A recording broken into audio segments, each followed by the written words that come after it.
Hey there, and welcome. Have you ever looked at a new food product on the shelf and wondered why it takes so long and costs so much just to get there? Well, you're in exactly the right place. Today, we're diving into a really powerful alternative that helps get lovable products to market faster, smarter, and with way less risk. So, let's get into it. It really all kicks off with this pretty staggering question.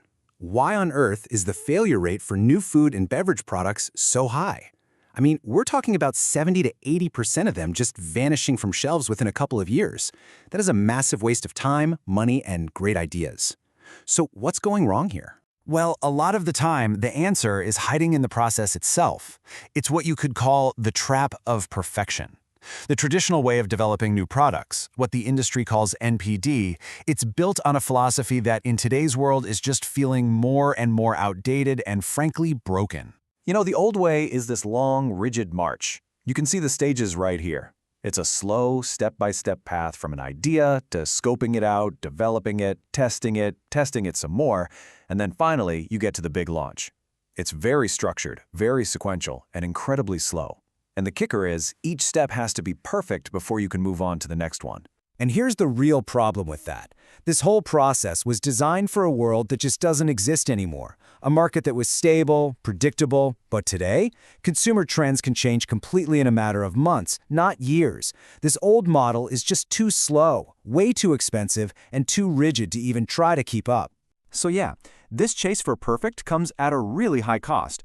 The consequences of sticking to this outdated model are pretty severe, and it creates a ton of friction and risk, especially for smaller, innovative companies. And this number, this is really the heart of the problem. 70 to 80%. Just let that sink in for a second. That means for every 10 products that are launched, with a huge investment, 7 or 8 of them are going to fail. That's just not a sustainable model. So okay, why does it fail so often? It really boils down to a few key things. First, you have siloed teams. Marketing, R&D, production, they're all in their own little worlds, not really talking to each other until it's way too late. Then there's the problem of products becoming obsolete. By the time you finally launch, the trend you were trying to catch is already over. And all of this leads to a culture of what's called analysis paralysis. And this quote really gets to the core of it, analysis paralysis. It's that feeling when the fear of launching something that isn't absolutely 100% perfect becomes so overwhelming that it just stops you from making any decisions at all. And innovation just grinds to a halt. But it's not all bad news. There is a much better way. It's a really powerful shift in mindset. Let's talk about the solution, because this is where we can build a new path forward, the Minimum Lovable Product, or MLP for short. Now, you've probably heard of an MVP, right? A minimum viable product. That's a term from the tech world for a product that just works.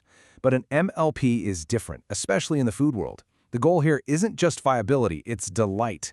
We're not aiming for it works, we're aiming for wow, this is brilliant, right from that very first bite.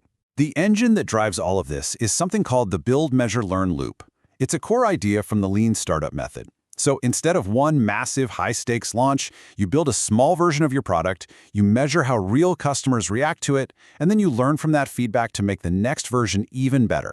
It's this continuous, smart cycle of improvement. And you know, this is so important for the food industry. Why? Because when it comes to food, the sensory experience, the taste, the texture, the smell, that's not just a feature. It is the feature, right? And MLP gets this. It makes sure that from day one, the product delivers that emotional connection, that truly delightful experience. Okay, so the theory sounds great, but how do you actually put the minimum lovable product into practice? Let's break down the actual steps you can take. It really boils down to 4 main steps. First up, you've got to define what love actually means for your specific product. Is it the crunch, the creaminess, the savory flavor? Next, you build a prototype that is absolutely legal and safe right from the start. Then, you test it smartly on a small scale to get really rich data. And finally, and this is the big one, you iterate. You make changes based on real feedback from real people. So how do you test smart? Well, you can use these small-scale methods to gather huge, meaningful data. For example, you could do a limited pre-order for a founder's batch, or maybe set up a pop-up at a local market. You could even send beta tester kits to a few key influencers. The key is to ask the right question. You're not just asking, do you like it? The real money question is, would you actually buy this again? And here, wow, you can see just how powerful this feedback loop is in a real-world example. So there was this plant-based cheese. The first version scored a 3.2 out of 5.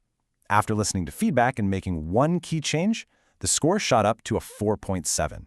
And get this, the cost of making that change was only about 8,000 euros, compared to an estimated 250,000 euros for fixing it after a full-scale launch. That's the power of learning early. Okay, now this is super important. Minimum does not mean you get to cut corners on safety. Never. From day one, your MLP has to be legally compliant. That means your allergen and nutritional labeling has to be on point. You've got to follow good manufacturing practices, also known as GMP, to make sure everything is hygienic and safe.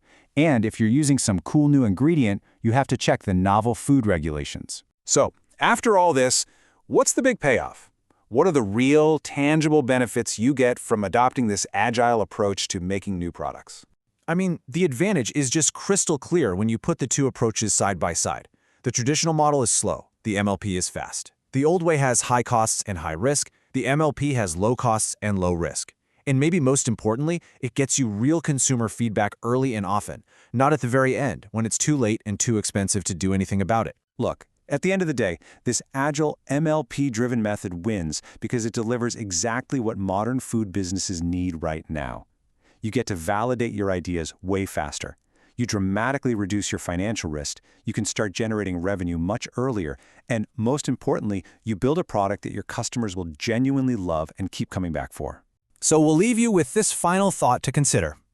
In a market that values speed, connection, and authenticity, is it better to spend years planning for a perfect launch that might not even work?